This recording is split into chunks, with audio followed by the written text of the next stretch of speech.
Дорогие слушатели, сегодня мы хотим поговорить с вами о понятии язык и речь и проблеме их соотношения. Понятие язык и речь и проблема их соотношения, которым посвящена наша сегодняшняя лекция, относятся к числу наиболее важных, сложных и достаточно спорных лингвистических вопросов. Из истории языкознания известно, что зачастую понятия язык и речь практически не разграничивались. С одной стороны, язык приравнивался к речи отдельного человека, а с другой полностью игнорировался тот факт, что речь оказывает влияние на язык. Между тем, язык и речь, представляя собой разные стороны одного и того же явления, все же не являются тождественными понятиями. Поэтому для любого лингвистического исследования разграничение языка и речи необходимо. Итак, дорогие слушатели, давайте теперь обратим внимание на основные моменты нашей сегодняшней лекции. Первое.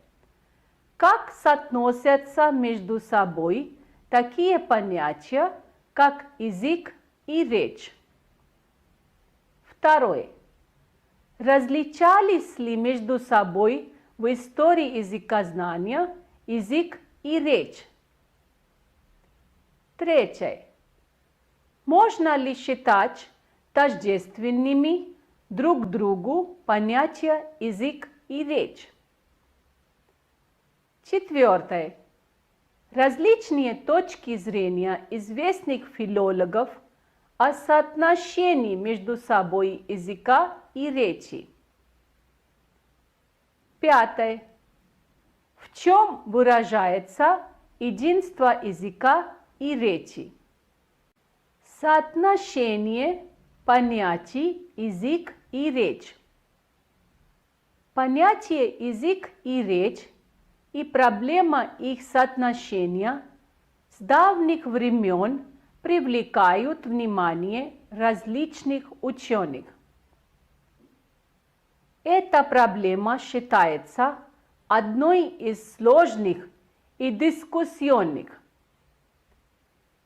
Дело в том, что в истории языкознания понятия язык и речь практически не разграничивались. Язык либо сводили к речи отдельного человека, либо полностью отрицали тот факт, что речь оказывает влияние на язык. Необходимость разграничения языка и речи. Между тем, для любого лингвистического исследования разграничение языка и речи все же необходимо, потому что, несмотря на то, что хотя язык и речь представляют собой разные стороны одного и того же явления, но в то же время они не являются тождественными понятиями. Гумбольдт об языке и речи. Впервые проблема соотнесения языка и речи и необходимость разграничения этих понятий была сформулирована немецким ученым Гумбольдтом. Он считал, что язык и речь различаются между собой по ряду признаков. Первые два отличительных признака языка и речи по Гумбольдту. Во-первых, как идеальное и материальное, язык, по словам Гумбольдта, обладает лишь идеальным бытием, а речь – это материальный продукт, который порождается языком. Во-вторых, как внутреннее и внешнее, речь является внешним воплощением и проявлением языка как органа внутреннего бытия. Язык как порождающий организм и продукт порождения. В-третьих, как порождающий организм и продукт порождения. Данный признак в равной мере можно отнести и к языку, и к речи по отдельности. Язык как внутреннее идеальное бытие одновременно является и порождающим организмом, и продуктом порождения. Совершенно очевидно, по мнению Гумбольдта, что продукт порождения должен быть не только идеальным, но и материальным, так как язык – это образующий орган мысли, а мысль, в свою очередь, материализуется и проявляется в речи. Речь, выступающая в качестве порождающего организма и продукта порождения. Но и речь, как известно, не только порождается, но и порождает, так как язык образуется речью. Как видим, под речью здесь подразумевается отдельный акт речевой деятельности, а под языком либо идеальное образование, которое совмещает в себе свойства порождающего организма и продукта порождения, либо как речевая деятельность в полном ее объеме. Два последних отличительных признака языка и речи по Гумбольдту. В-четвертых, по мнению Гумбольдта, язык как совокупность порождений и методов, которые дают продолжить работу духа, отличается от отдельных актов речевой деятельности. В-пятых, язык как совокупность актов речевой деятельности противопоставляется речи как отдельному ее акту. Итак, из всего вышесказанного можно сделать вывод, что язык и речь как совокупное целое все же скорее образуют единство, нежели противоположность. Это справедливо также и с генетической точки зрения. Несмотря на то, что язык и порождает речь, он и сам образуется речью. Штейнталь об языке и речи. Немецкий ученый Штейнталь, один из представителей психологического направления, предлагал различать такие понятия, как речь, способность говорить и языковой материал.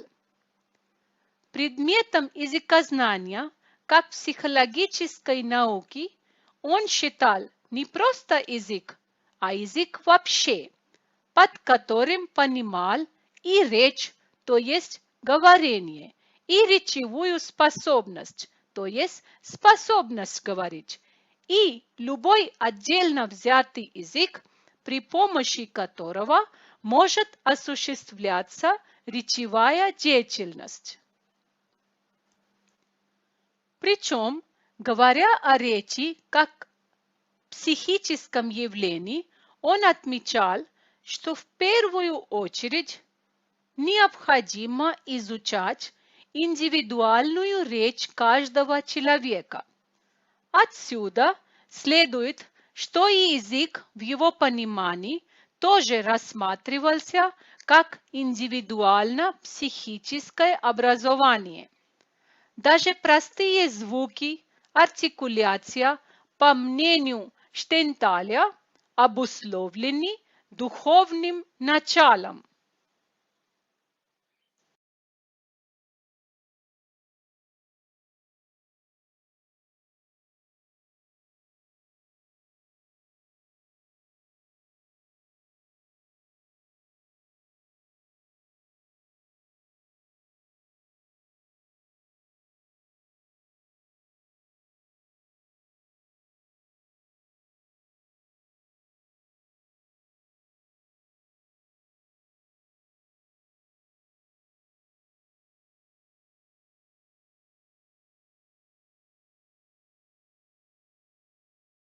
Язык и речь – различные вещи, по мнению Сосюра, Щербы, Кацнельсона.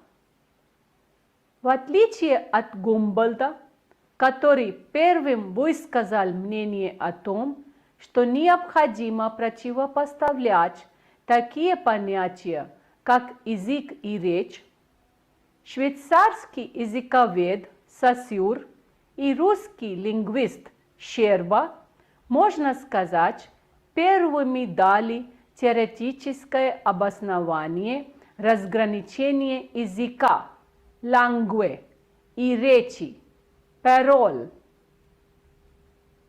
Язык и речь, по словам еще одного русского филолога Кацнельсона, являются двумя полярными формами разнообразных и абсолютно не схожих по своей сути так называемых речевых явлений. Социально и индивидуальное в языке и речи, по мнению Сосюра.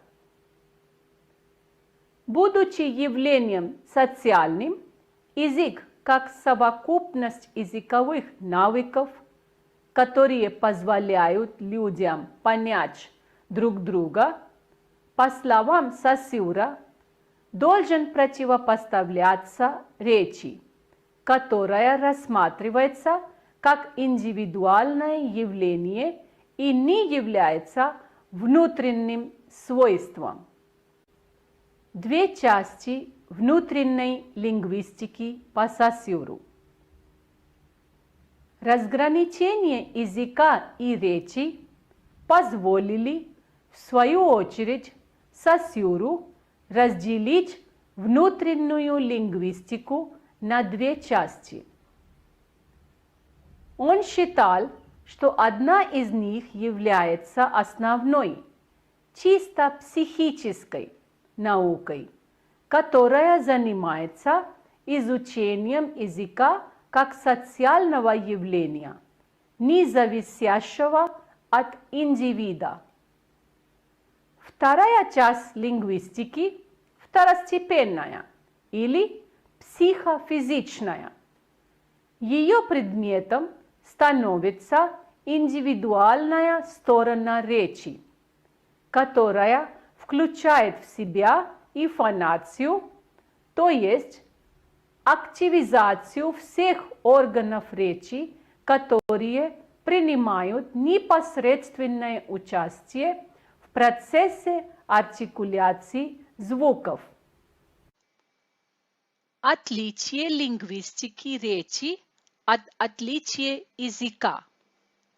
Итак, швейцарский лингвист Сосюр противопоставил лингвистику языка, занимающуюся изучением непосредственно только языка как единственного объекта исследования, лингвистике не просто речи вообще, а речи, которая изучает особенности индивидуальной речи. Первостепенное значение Сосюр придавал лингвистике языка, считая, что в отличие от лингвистики речи, язык, представляя социальный аспект речевой деятельности, является важнейшей ее частью, и ему принадлежит первое место среди явлений речевой деятельности. Saussure об единстве языка и речи. Но следует обратить внимание на то, что противопоставляя язык и речь и отдавая языку первое место, Saussure постоянно говорил об единстве языка и речи и даже подчеркивал вторичность языка по отношению к речи. По его мнению, язык нужен для того, чтобы можно было понять речь, чтобы она была эффективна. А речь, в свою очередь, нужна для того, чтобы был сформирован язык. Но несмотря на то, что язык и речь непосредственно связаны между собой, все же мы не можем отождествлять их, потому что это абсолютно разные явления. Первичность речи по отношению к языку. По мнению Saussure, именно в речи мы в первую очередь можем встретить источник всех изменений, так как исторически она всегда бывает первичной по отношению к языку. Явление аналогии язык и речь. Взаимосвязь языка и речи и взаимное их влияние друг на друга Saussure подробно раскрывает на явлениях аналогий. Он считал, что первоначально аналогия относится к речи и является случайным творением отдельного человека. Но в то же время аналогия показывает нам зависимость речи от языка и позволяет проникнуть в самую суть работы языкового механизма. Язык и речь и синтагматические отношения.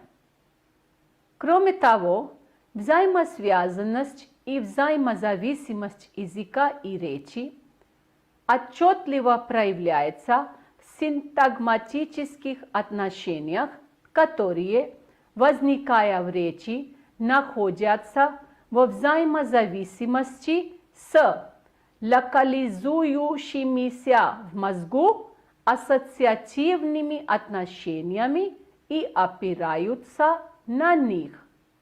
О природе ряда антиномий. Говоря об единстве и взаимосвязанности этих понятий, швейцарский ученый в то же время настаивает на необходимости их различения, вскрывая природу ряда антиномий языка, о которых и раньше говорили, в частности, Гумбольдт. Во-первых, это относится к антиномии социального или коллективного и индивидуального. Противопоставление социального и индивидуального. Различая эти два понятия, Saussure считает, что язык как социальное явление не зависит от индивида, потому что он находится вне воли тех, кто им овладевает. И индивид сам по себе не может ни создавать его, ни изменять. Язык, по мнению Saussure, это не деятельность, функцион говорящего, а лишь пассивно регистрируемый говорящим готовый продукт. Но с другой стороны, считая язык готовым продуктом, Сосюр, как и Гумбольдт, не отказывается от понимания языка как деятельности в том смысле, что внутреннее строение языка всегда видоизменяется. Речь вместе с фонацией, по словам Сосюра, представляет собой индивидуальную сторону деятельности. Противопоставление общего и частного. Противопоставление социального и индивидуального пересекается у Сосюра с противоположностью общего и отдельного, частного. Он говорит, что в языке как общем явлении для всех живущих в коллективе можно обнаружить отпечатки, имеющиеся у каждого. А в речи, наоборот, нет ничего коллективного, здесь все индивидуально. Соответственно, язык – это существенное, а речь – побочное и более или менее случайное.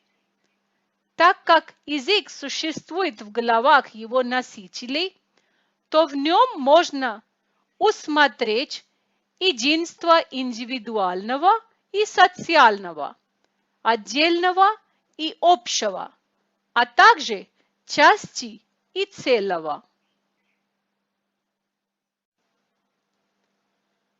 Устойчивость языка и мгновенность речи. И, наконец, язык, который является готовым продуктом, существующим во времени и будучи связанным с прошлым, нельзя изменить по воле говорящего. Он не свободен, устойчив, а проявление речи, напротив, индивидуальный и мгновенный. С другой стороны, то, что язык существует во времени, делает его изменчивым, тогда как речь функционирует лишь в рамках данного состояния языка, и в ней нет места изменениям, происходящим между одним состоянием и другим. Тем не менее, по словам Сосюра, изменяется язык лишь через речь. 3 типа языковых явлений по Щербе.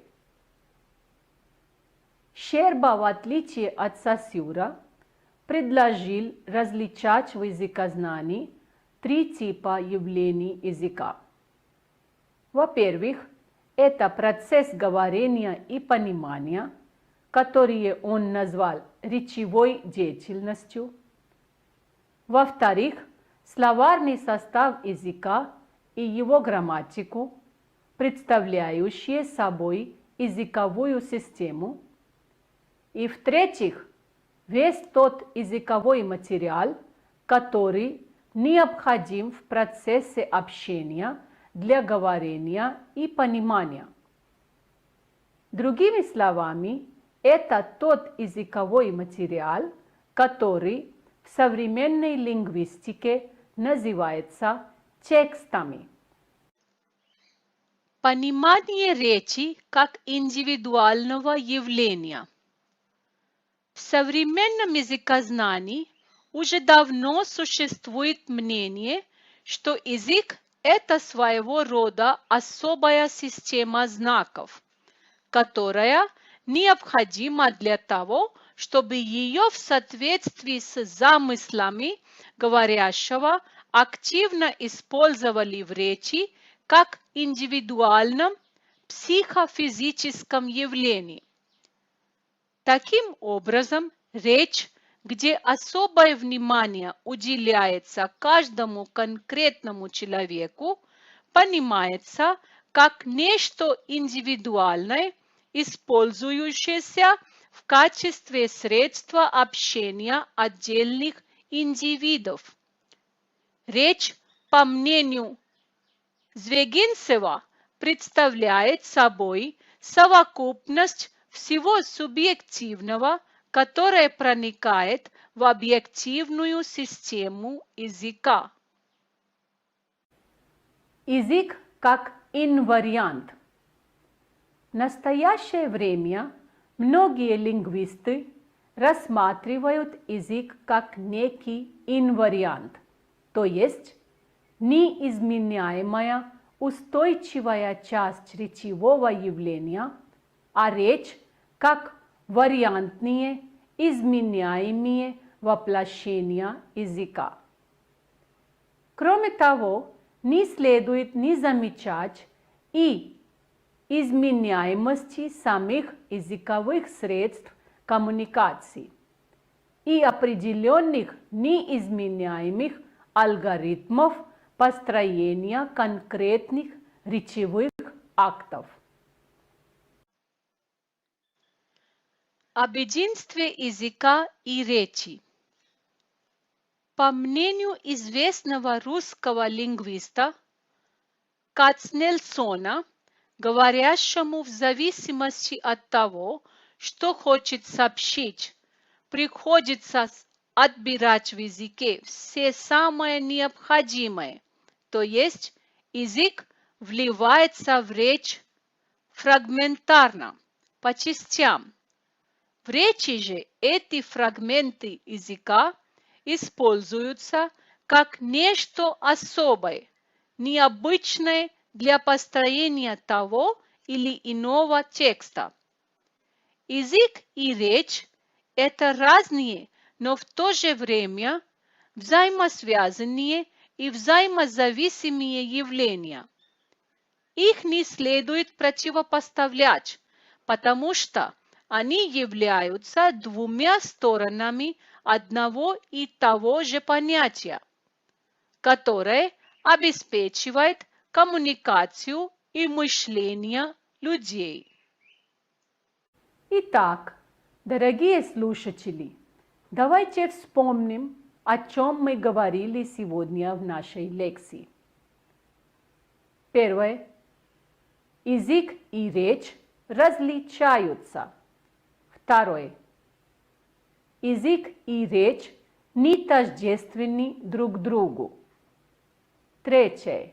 Язык и речь – это два разных, но в то же время взаимосвязанных и взаимозависимых явления.